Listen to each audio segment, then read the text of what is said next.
Ang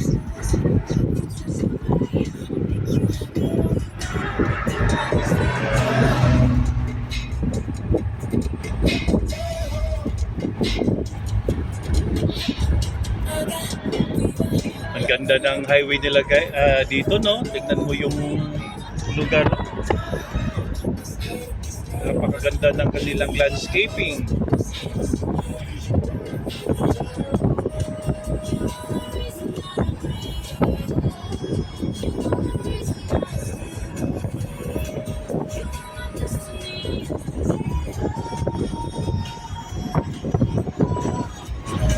Shout out naman diyan, Mr. Regis, sa mga followers ko.